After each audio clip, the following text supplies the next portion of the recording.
76 साल के हुए आरजेडी सुप्रीमो लालू प्रसाद यादव परिवार संग मनाया अपना 76वां जन्मदिन।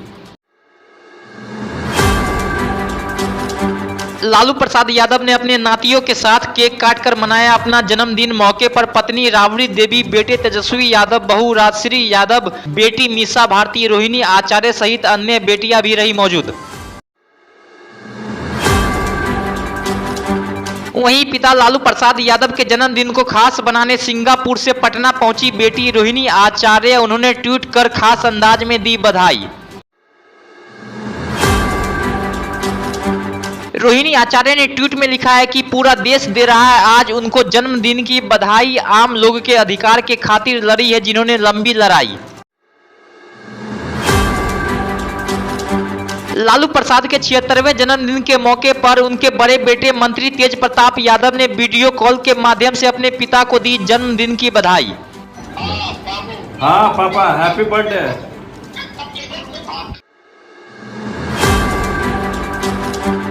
वहीं मंत्री तेज प्रताप यादव ने अपने बातचीत का वीडियो ट्विटर पर किया शेयर। वीडियो में तेज प्रताप यादव ने बरसाने के शिवजी मंदिर में केक काटने की कही बात।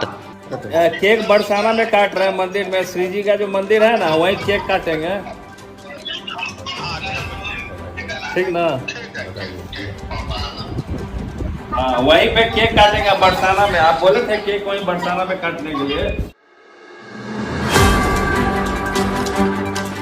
बिहार में 2024 तक शहरी क्षेत्रों में रहने वाले गरीब आवासहीन को घर मुहैया कराने का लक्ष्य के तहत पीएम आवास योजना के अंतर्गत 284 करोड़ रुपए किए गए जारी। बिहार में खत्म हुआ वंदे भारत ट्रेन का इंतजार। 12 जून से पटना रांची वंदे भारत ट्रेन का किया जाएगा ट्रायल।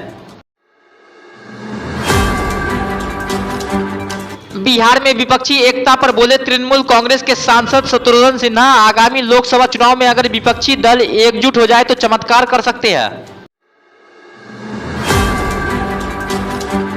वहीं शत्रुघ्न सिन्हा ने कहा है कि मैं ज्योतिष तो नहीं हूं, लेकिन हिमाचल प्रदेश और कर्नाटक में हुए विधानसभा चुनाव में इसके परिणाम देखे जा चुके हैं। इसके आधार पर चमत्कार की बात तो आसानी से कहा जा सकता है। देखिए, मैं कोई ज्योतिष तो होने की कह लूं कितनी सीटें आएंगी, लेकिन इतना जरूर कह सकता हूं कि जो लोगों ने चमत्कार होगा।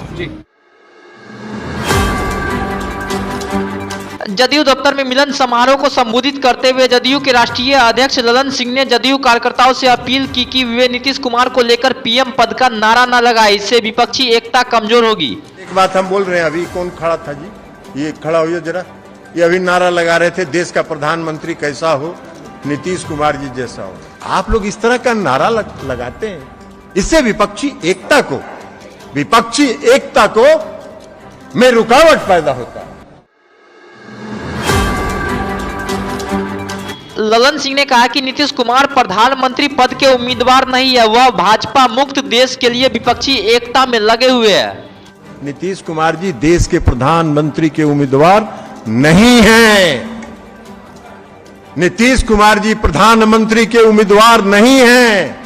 नीतीश कुमार जी भाजपा मुक्त देश के निर्माण के लिए आगे बढ़े हैं और विपक्षी एकता को एक करने में लगे हैं।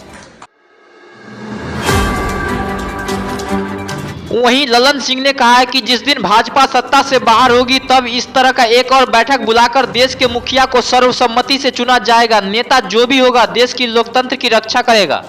हम पार्टी के कार्यकर्ताओं से आग्रह करेंगे, पूरे प्रदेश के कार्यकर्ताओं से आग्रह करेंगे कि जब चुनाव हो जाएगा, यह देश भाजपा मुक्त हो जाएगा, जिस तरह पटना में सभी पार्टी बैठकर आगे की रणनीति तय करेंगे, उसी तरह चुनाव के बाद सभी पार्टी बैठकर तय करेंगे कि इस देश का मुखिया कौन होगा और जो भी होगा इस देश में लोकतंत्र को स्थापित करेगा, पुनः उसको स्थापित करेगा। यही